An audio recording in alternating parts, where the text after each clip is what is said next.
Jay-Z just got a situation with the fucking NFL to where he is in charge of social justice. After he praised Colin Kaepernick, he stood with Colin Kaepernick. Colin Kaepernick got a settlement. He got his money. Jay-Z now is able to sit down and say, look, this is what y'all got to do for our culture. And if you don't do this, we're going to fuck you around and say you wasn't willing to do it. That's what power is. This week on the Crude Effect Podcast, the NFL and business mogul / rapper Jay-Z's new partnership. NFL closing the deal with Jay-Z. Colin Kaepernick is the reason behind this open door. I think it's so many other things involved with this deal, but a lot of people are seeing it from the Colin Kaepernick, when he had to a certain extent, sacrifice some of his, I guess... His career, even though his career was almost done. That's debatable, but still, go ahead. And the backlash from Jay-Z ever since this came out has been very negative, especially from African Americans. I don't think any other races, white America, Hispanics, or anything like that, really chime in on this because this is such an African American thing right now. Why it's so big right now. For my take, I'm just going to speak my heart on this, and then I'll let you go. I think we jump the gun too much when it comes to any African American, whether it's a man or woman, ascending or trying to better themselves or climb the business ladder with white America or someone outside of us. We are so quick to criticize so quickly, man. I think that's been a problem for us for so long. And I'm not saying we don't have certain reasons not to do. I don't want to go deep into Jay-Z and his history back and forth. We pretty much know he has shown us over the last, about a good 10 years, what he is. He's helped or led many African-American ventures, helped our neighborhoods in so many different ways, a lot of stuff he doesn't even talk about. He became a part owner of the Brooklyn Nets when they first ascended onto the scene. Sports media. He had a big hand in that, like you say, with him and Master P are similar and kind of pioneering this thing. And now he's venturing off into the NFL. This country here in America is getting that mentality of it's all or nothing. People are not finding middle ground and not even giving the opportunity for the middle ground. It's either you're all Jay-Z or you're all Kaepernick. You're all Republican, you're all Democrat, you're all liberal, you're all conservative. And everything just and it concerns me when we can't have that dialogue. And that's what really bothers me the most out of this is the all or nothing. You have to pick one side or the other. Yeah. And where do you think that comes from?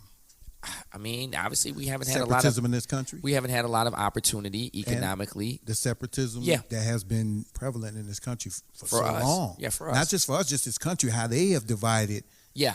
You know what I'm saying? Using division to keep and others there's no trust in power. between white and black. We spoke upon this. In a lot of ways, or when we do cooperate. But, when other races do it, you don't see it as bad. And like I said, we have to learn how to find that middle and also understand our economic power. So we have to, I don't want to say trust powers, be aware and be conscious of it, but also, make sure that we are mindful of not just to bring our own down at our own expense. It's too many times that others have brought us down. We have to allow ourselves to grow. I think it's a win-win regardless, and I'll explain why. This is breaking new ground. Right. For however the way you look at it, it's still breaking ground. Us ascending, hopefully be able to posture ourselves and kind of broaden this thing a bit, right? I say it's a win-win because Jay-Z getting in, it's already an accomplishment. Absolutely. To a certain extent.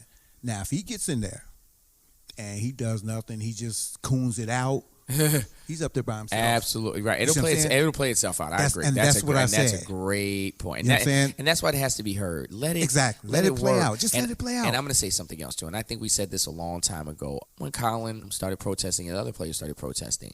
This door is being left open, and I'm just going to be very honest with you, because Colin won't speak. This is just fact. And I've said it, to a certain extent, gave it a little leeway first year or two, but he just openly will not take a verbal leadership of this cause. And with that being said, now he can go behind the doors or whatever. I don't believe he's doing that. I think he's, comfortable in the position he's in. I think he has a and muzzle. mind you, as we you know what? I was about to get to that. Listen to me. And mind you, now he's comfortable in the social activist position. I said if he wanted to play, he could play because they just asked him to stop kneeling. And if he still wanted to play and kneel, he could go to the XFL. Well, at this point, okay, that's a great he could point. go to XFL if he wanted to play, and he can still market himself out because they just signed Landry, the former Pittsburgh quarterback, to I think maybe a deal. Yeah. And he might be getting $1 million a year. So if he's getting close to $1 million a year, Kaepernick can get 2 to 5. So my point is, if he really wants to play, he can play. I think he's comfortable in the social activist, which is fine, but he has to speak. And if he's not going to speak, then doors like this for people who are going to take an opportunity, who are articulate enough and open enough to speak or bring others in who will speak on these issues, they're going to take that opportunity and run with it. I don't think he can speak. I'm going to tell you a couple of reasons. And also, mind you, everybody, he did settle with the NFL. And that's my point. He did settle with the NFL. And a part of the settlement. That may have been a part of that. Non-disclosure or not disclosure, but he chose to settle. Money is the bottom line on both sides of this. Yes, sir. And Pay that people, man his money. Our people have to understand that's what makes things move regardless. We talked about how Jay-Z pulled or, had some influence on Beyonce, Rihanna, the other guys, Travis Scott, whatever, their influence on not doing the Super Bowl. He kind of, I don't say pulled them back, but he had some influence. Just asked them not to do it, right? Yeah, and those are his artists, what I'm saying, that he deals with money-wise. And the NFL took a great hit in the last 2 years, Super Bowl, and they know that Jay-Z has a lot of power, not only with, the bright stars like Rihanna and Beyonce, but the youth, he has a hand in that. And NFL was, that bottom line, we talked about Colin Kaepernick. If Donald Trump, I don't want to use him as an example, but he is part of the reason. If he didn't say what he said about the NFL was fine with Colin kneeling, remember? Well, I agree. They were fine. Well, not only just that, but also the NFL, Trump, they made it a bigger deal. They made the platform bigger than, like I said, they gave the platform. The issue. They I are agree. the issue. Like I said, the I'm NFL, talking about Donald Trump. He's the issue in this. all of them. But he started it. Because remember, Colin was kneeling before Donald Trump said something. Right. I agree. It was no problem. I agree. We still have to learn that, like, when this opportunity, and like you just said, your point is about the bottom line is the economics. What Jay-Z does with the money that he's going to allow us to get, because it's not just the entertainment side. Once again, he's social justice, the head of social justice for the NFL. Like I said, I want to see a campaign on, like they did domestic violence. I want to see campaigns on, these kinds of things. Right. I'm sure that's involved. Talking about retraining these officers, not to see color, but to see, just the threat itself and all those things. If he's impactful enough in some small way, even if it's a small way, I think the benefit is insurmountable because, like you said, he has such an influence on our youth. Our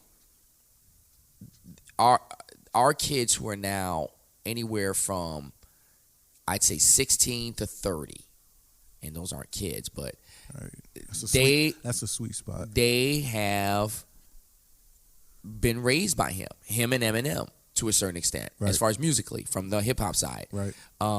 They have a lot of influence. And when you look at them both, they've both gone to a business side. Eminem doing, obviously, Shade 45 on Sirius. Yeah, definitely. And Jay-Z doing what he's doing. And these young rappers, even the young generation of rappers are coming up, just watching what he's doing. And also the guys like LeBron James who are influencing these, sports people. So you're seeing the growth business-wise. So we have to see the incorporation of these owners recognizing it, these commissioners recognizing it, these organizations and recognize and say, look, we're going to have to find a way to weave it in. Usher had a part of the team. Like you say, Jay-Z had a part of a team. So they're seeing it.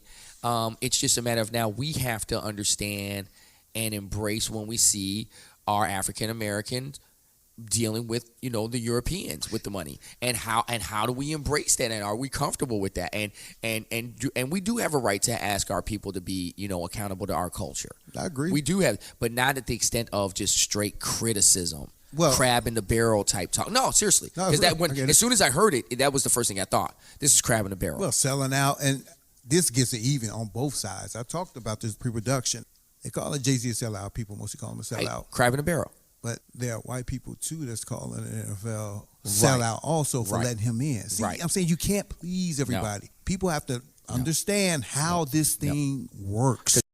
This is another example of us becoming our own worst enemy. And I'm seeing everybody jumping to the side. Like I saw Colin Kaepernick. Well, I saw Charlamagne the guy. Good, well, they man. cut out my scene and they didn't see, you didn't get to see all my questions. He's covering his bases. And I'm telling you this, God willing, we get on I was like big like surprised that. because he's such a Jay-Z supporter. But listen too. to me. Once you're in that room with Roger Goodell, you have to understand you're going to take that heat. And if you're not willing to take that heat, then you have to go. And I think sometimes some of our people, God, I hate to say this. My mind's telling me no. Because I was telling one of my guys this today earlier. If it's good for the soul, you have to say it. Charlamagne don't want that heat. No. He wants the fame, and no disrespect. And I don't want to call him out, but there's others. It's But honest. because And he would appreciate this honesty. You have to understand when you walk in that room. Yeah, I think that moment was kind of too big for And him. it's on. No. I think it was. Maybe, but the way that they present Breakfast Club, the way that they have Minister Farrakhan in there, they understand big scenes. But this is what They I'm- understand I big get it, scenes. But this is what I'm saying. I think he had a premeditated way of going in. And then when he got in and the conversation started and the backlash from it, he really, oh, shoot. But see, that's the point. The backlash. You have to understand the backlash is coming. And that's why I said I think this moment was kind of too big for him. Who was the most quietest guy in there? Jay. I didn't see him say but a couple. No, Jay, no. who? Oh, Roger. Yeah. Roger didn't say He a word. said Yeah. the fewest words. Yeah. I didn't see Angie Martinez say anything either, but yeah, I He didn't see said too the many. fewest words, which Yeah. is smart. I He mean, said what he had to well, do. can we be honest? The- In that particular conversation, he's out of his element. He's out of his element. He can't speak Yeah. on racial justice. Yeah, but and he's not going to do that anyway. But my point is, he's out of his element.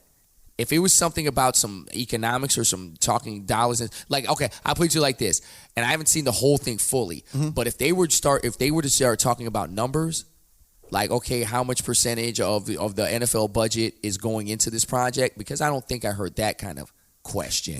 That was never going to get to that. But my point is, if there was an impartial kind of press person in there, They weren't going to do that. but that's my point. I think that's when Roger steps in. Right, but they weren't going to put themselves in that position. But I'm saying that's For not them where to ask Jay-Z. them questions, That's where Jay-Z's not going to. You know that media, they would have dug in, and I would have been like, okay, they well, had a closed door, somewhat. no, they but had a camera right, in there. and it was right. It was closed door. But my point is, if they let some press in there, the question that I'm asking is, how much of the NFL budget is being put towards this? Well, they're not going to let any professional press in there. They'll let the Charlamagne's the guy there to ask. But see- No, I'm keeping it 100. If you want to be real, I'm keeping it 100. That's out of his league, kind of. You know what I'm saying? I'm just being honest. He's growing as a reporter And an interviewer. Yeah, he's growing. So And you're saying that basically those questions were scripted, because once again, he's saying that he didn't feel like the whole interview that got out where the questions that he asked were put out. So do you think it was scripted? I think they all, when those closed doors, it could have been. I mean, you got to protect yourself to a certain extent. Let's think about that. You can't say too much. All the details are not ironed out. You can't give too much information. Think about that. Okay, but can I say this? Go ahead. From a PR standpoint, you don't have a press conference unless you have something to say. Okay, Now, like that's who are you just, referring to? I'm talking to the NFL in particular. The NFL is the one that dragged this out. Jay-Z didn't drag this out. This is NFL. Yeah, but what are they supposed to say? I think Roger said enough to get the job done, and he just handed it over to Jay-Z, and, I'm serious. I see what... Trust me. No, I get what you're saying, but I my see what they point were doing. is, they're trying. Once again, this is once again why the NFL is in trouble because they try and control things that sometimes are out of their control. Let it out. They tried to control the concussion thing. It didn't play itself out right. They've tried to control the way that they hand out punishments. It's not working itself out. Every time that they try and control their message, it doesn't work out. You have to let it organically come out. Yeah, but you got to have some type of control. You can't let it No, I'm not saying out of control, but they have to be more open. And that's where the skepticism comes from our people. That's where the because like you said, there's Well, it was going to be skepticism from our people I anyway. get it. I get it. But the more detail we have, the less mouth. I get it. The less mouth. But it's and still, so, even if they broke it down thoroughly, it'd still be criticism. I agree. Some of us are just still going, I get it. But that, like I said, that's where it just came off. And wow. And kind of, it's not as bad, but it kind of, as we're looking back on it, it kind of is like the LeBron when he came out and said, I'm going to, South Beach. it was kind of a just messed up PR kind of play to me. Yeah. Very, me. yes, very, yeah. And you could so tell, yeah. And so it was. Yeah, I think they wanted to make it look right, but at the end of the day, I think it came off a little too rushed. I said that they should have let Roger go years ago and got a new commissioner and just really, from a PR standpoint, just start over. Yeah, it could be another person. But I mean, it's just from a PR That's a lot standpoint. to take on, man. From the PR standpoint, and they are Roger just is willing to take that bullet. Yeah, it's he is. hard God bless to him. find people And who God do bless that, him. man. God, and look, and be able to. I'm telling you, man. Hey, you know what? I'll take that I bullet knew for a you- $4 million I raise. knew you For a was $4 gonna- million raise. He Pay is that 40 man his No, money. but it was $40 million. I'm 40 sorry, million, but it was yeah. like a $4 or $5 million raise that he got.